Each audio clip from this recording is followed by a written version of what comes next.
Okay, let's say the government chose me. They were going to use me as an outlet to release this information. Let's just say they did that and they took me to a briefing. Then what, John? Okay, we whisked you to, or they whisked you to Washington, D.C. You get limoed to this building, beautiful building. You go up into this room. They say, Art, you're the guy. If you give us the go-ahead, we're going to release everything we know to the public. And if you decide to go ahead, all major networks will be provided with information on all aspects of the cover-up. No type of information will be withheld because of the deal for immunity for all participants of the cover-up provides that nothing, no artifact, no piece of information be withheld. So here's what happened, Art. And of course, this we'll use some videos and stills. Our first UFO recoveries were in the late 30s. We made a couple in the beginning of the 40s, and then came Roswell, which the public found out about. We got 2 live aliens from Roswell. One died shortly thereafter. One lived until 1956. And we found out that so far there are 18 different alien species that we know about monitoring Earth. Some are good, some are hostile. Most are indifferent. We found out that we are the experiment or product, if you will, of an alien race who we never met and really don't know who they are. All we know is that the Greys are cybernetic organisms, glorified robots, if you will, who work here at the behest of their employers, monitoring us through abductions. We were never able to find out what the experiment is all about, except that we have been externally corrected about 65 times, and they, the aliens, refer to us as containers.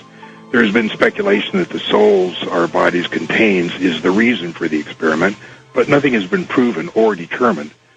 Since 1938, we have lost over 200 aircraft to UFO hostilities and thousands of soldiers in all kinds of different kinds of action with aliens. Since that time, several 100,000 civilians have disappeared with no trace. Several thousand were eliminated by us because of their chance encounters with aliens, which we could ill afford to have publicized. A slightly more frightening phenomenon known as human mutilations have occurred on a regular basis and are similar to the cattle mutilations in that the humans are taken from the street, so to speak, and returned to the same area about 45 minutes to an hour later, with their rectums poured out, their genitals removed, their eyes removed from their sockets, and completely drained of blood. In all cases, it appears that the mutilation procedures occurred while the persons were still alive and conscious. One of our scientists speculated that apparently the human specimens had to be alive for the samples to be worth anything. Abductions occur on a daily basis throughout the United States to at least 10% of the population. And when we first became aware of this, we protested to the little gray being that we held in the captivity at the YY-2 facility at Los Alamos. But a deal was struck that in exchange for advanced technology from the aliens, we would allow them to abduct a very small number of persons, and we would be periodically given a list of those persons abducted. We got something less than the technology we bargained for and found that the abductions exceeded by 1,000,000-fold what we had naively agreed to. In 1954, President Eisenhower met with a representative of another alien species at Muroc Test Center, which is now called Edwards Air Force Base. This alien suggested that they could help us get rid of the Greys, but Eisenhower turned down their offer because they offered no technology. At this point, it became apparent to all involved that there was no such thing as a God, at least as the public perceives God. Certainly some kind of computer recorder stores information, and an occasional miracle is displayed by the aliens to influence a religious event. So this so unnerved Eisenhower that he had In God We Trust put on paper money and coins and put into the Pledge of Allegiance to reaffirm the public belief in God. Shortly after this, it was determined at meetings between the U.S. and Russians that the situation was serious enough that a Cold War should be manufactured as a ruse to divert attention of the public away from UFOs and towards some other scary threat, the H-bomb. Wow. It was also decided to keep the ruse secret from any elected or appointed official within both the U.S. and Russian government, as long as it took so long to vet these officials, and the ruse was easier to manage if the top people didn't know about it. In the late 1950s, NASA was formed to compartmentalize, containerize, and sanitize information from all space platforms and vehicles. We sold NASA to the public, claiming that all information would belong to them. Actually, they got very little, and even that was highly sanitized.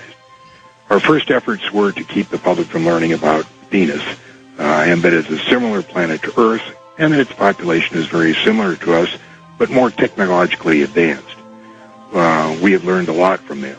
Starting with the Russian Venera 1 and U.S. Mariner 2, we made Venus look like a lead-melting volcanic surface spewing sulfuric acid into a pressurized atmosphere 90 times that of Earth.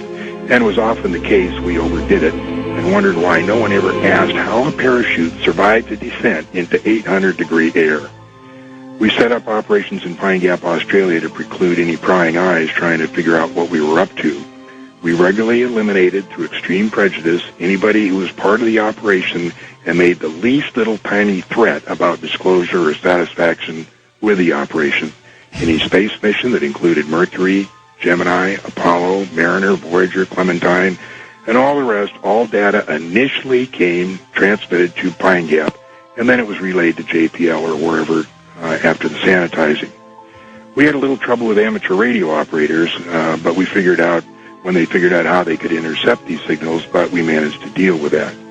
When the Russian threat began to fade, we introduced Vietnam, which kept the public occupied for over 10 years. The cover-up and the personnel to run the operation began to get bigger and bigger and required more and more money. We were enforced to inflate the defense budget, which soon was not enough. Then we got into the drug business, which was still not enough. We were the ones that looted the savings and loan industry and Wall Street to boot. It is so out of control now, most people want immunity and want out. But there is so much secrecy and so many double and triple blinds in place that it is unlikely that this thing can ever be dismantled. And even if you give us the go-ahead to spill the beans to the public, it's unlikely they will get anything more than, yes, we recovered a flying saucer, and yes, there was an occupant, but that's all we're going to tell you. So go ahead and roll the tape for Mr. Bell.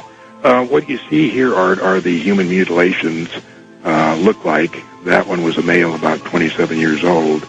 Now that film is of dead aliens being pulled from the wreckage of their craft that crashed in Atlanta, California in the 50s. That craft you see over there was over 250 feet in diameter and had to be buried on the spot. That site is in Utah near Dugway Proving Grounds. The object that you're looking at now is the Kecksburg Acorn, which was brought to Wright Pat in the middle 60s. There's Frank Drake trying to force information out of a being tied down to that stretcher. He was supposedly from Tau Ceti. These pictures you're looking at now are the structures on the moon. That's the tower in Sinus Medai. It's over 7 miles tall. And that thing there is what we call the Colossus of Agurum in Mare Crisium. We don't know what it does, but the machine itself is bigger than Brooklyn, New York. Now, those are videos of the domes covering the craters. You can see that some are in a very advanced state of decay. Now, these are 5-second slides of the 18 different alien species we are looking at.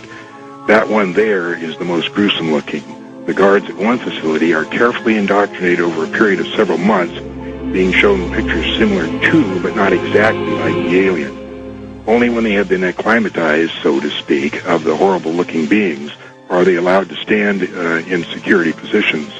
Before these acclimatations were done, we had 2 guards die of a heart attack as these aliens came down the hallway unexpectedly. And this last clip is of the Kennedy assassination. You've heard of the second gunman theory. Well, this is the second camera that recorded exactly what happened. We had 4 gunmen. And the bottom line was Kennedy had to go. He insisted on releasing what little alien information we had told him about, and he was trying to withdraw troops from Vietnam, which we were using as a diversion for the public.